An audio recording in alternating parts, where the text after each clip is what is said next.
Good morning, y'all. This is just a theory, but let's see if it works. So here's your moon,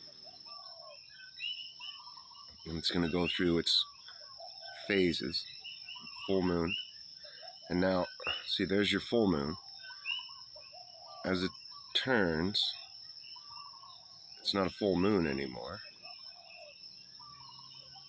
And it's going to keep turning. And eventually, it becomes a half a moon. And then it keeps turning.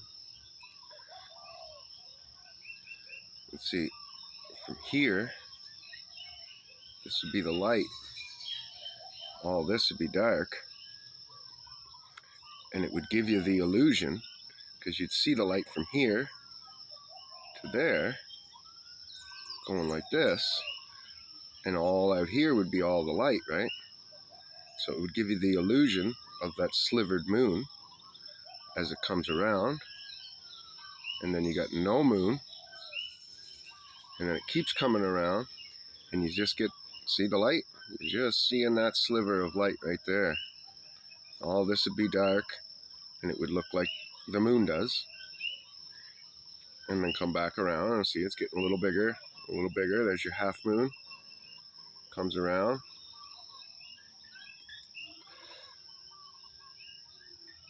to being your full moon again.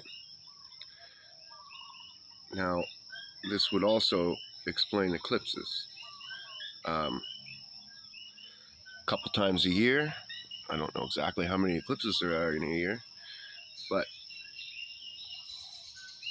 a few times a year, the moon's going to do that turn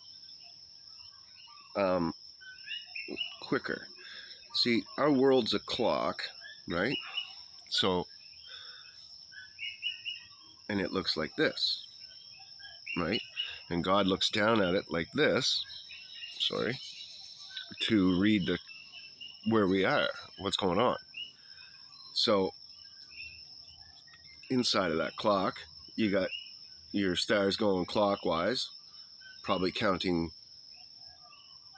human years or something. Then you got your stars going counterclockwise, probably counting like decades or further. And then you got your sun and moon in there doing days, right? Then when eclipses happen, I think it shows the I think that it's showing certain times of the year. Now, we could break it down like thirds or whatever. I'm not sure how. I should study eclipses more and know how many there are a year, when. But it's just counting something else. And I'm thinking that when an eclipse happens, that's an extra full rotation of the moon in order to show God on the angels, anybody looking at the clock, it shows them a milestone of the year. So the sun eclipses the same way. It's just another milestone in the year, and during that milestone, the sun has to do a rotation. And this makes sense as well, that they'd only be half spheres and they'd be dark on this side, because if you're looking down at the clock and you got a sun and a moon shining up at you, you're not going to be able to read the rest of the clock. You're only going to, the sun and the moon light is going to bleed everything out. You're not going to be able to see where the stars are and stuff. So if the sun's like this looking down at us, then when God looks at it, it's just like a little black anode, rather than it being a big bright light.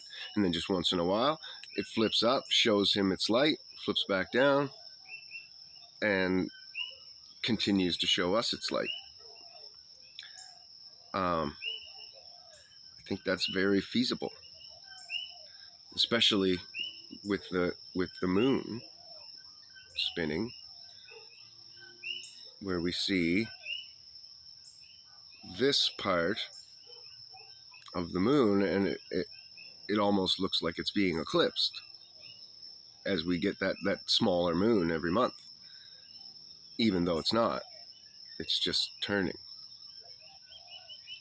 to show us not only what it looks like, but it's a replica of what we look like, to let us know, like everybody, all the globe heads want to do, they want to look at the sky to understand the floor. Well, that's why God did this. He made something in the sky resemble us, our floor. Like a little model.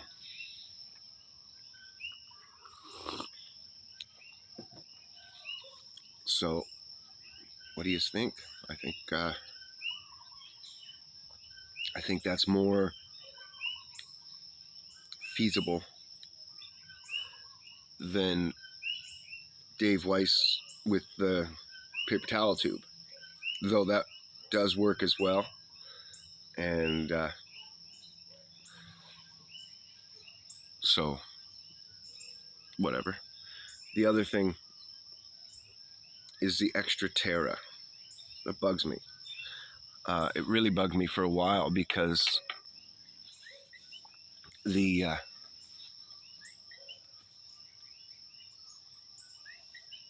only have one sun. In order for there to be more land outside of the firmament, there'd have to be at least one more sun, probably another 2 more suns, in order to get enough heat there, right? Then I thought about the firmament. And again, you globeheads should love this, because you think that the sun shines on the moon, and then the moon reflects that light back down, and when it shines off the moon, for some reason, it makes cold. So it actually changes the temperature of the light somehow, not just the color. So what's really going on, though, in order to get that extra land, I'm sure that they don't get much of a summer like we would think of, but I bet you it's nice there. My thought is the sunlight and moonlight hits the dome, gets reflected down, and makes a warm spot outside of the Antarctic Circle, giving us all that extra land that's being hidden. Just a theory on that, too. What do you think, flat earthers? Is it feasible theory? Let me know. God bless. I hope everybody pray for this world. I hope you all keep a positive outlook and know in your heart that we're walking into 1,000 years of peace on earth. That's what Revelation says. Before Judgment Day, where Esau is going to be the end of it and Jacob's going to be the new beginning that follows. And then there's going to be 1,000 years of peace on earth, where Satan's going to be held in a prison, and then at the end of that 1,000 years, Satan's going to be released, and we're going to have Judgment Day. I'm pretty sure we screw up again at the end of the 1,000 years as well. But And then God makes a new earth where we can go live. Again, I don't know, eternally, apparently.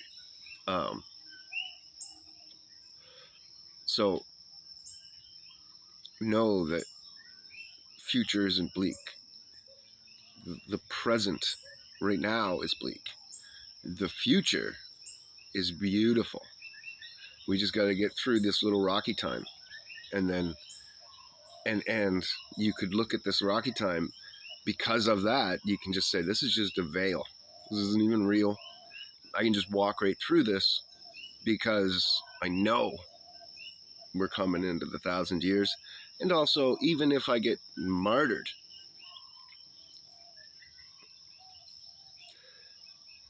I'm going to God. I'm not ceasing to exist. I'm just getting out of this test and out of this trap. Anyhow, like and subscribe and all that fun stuff. Leave a comment, whatever. I'm looking forward to it on this one. Thanks, guys. See you later.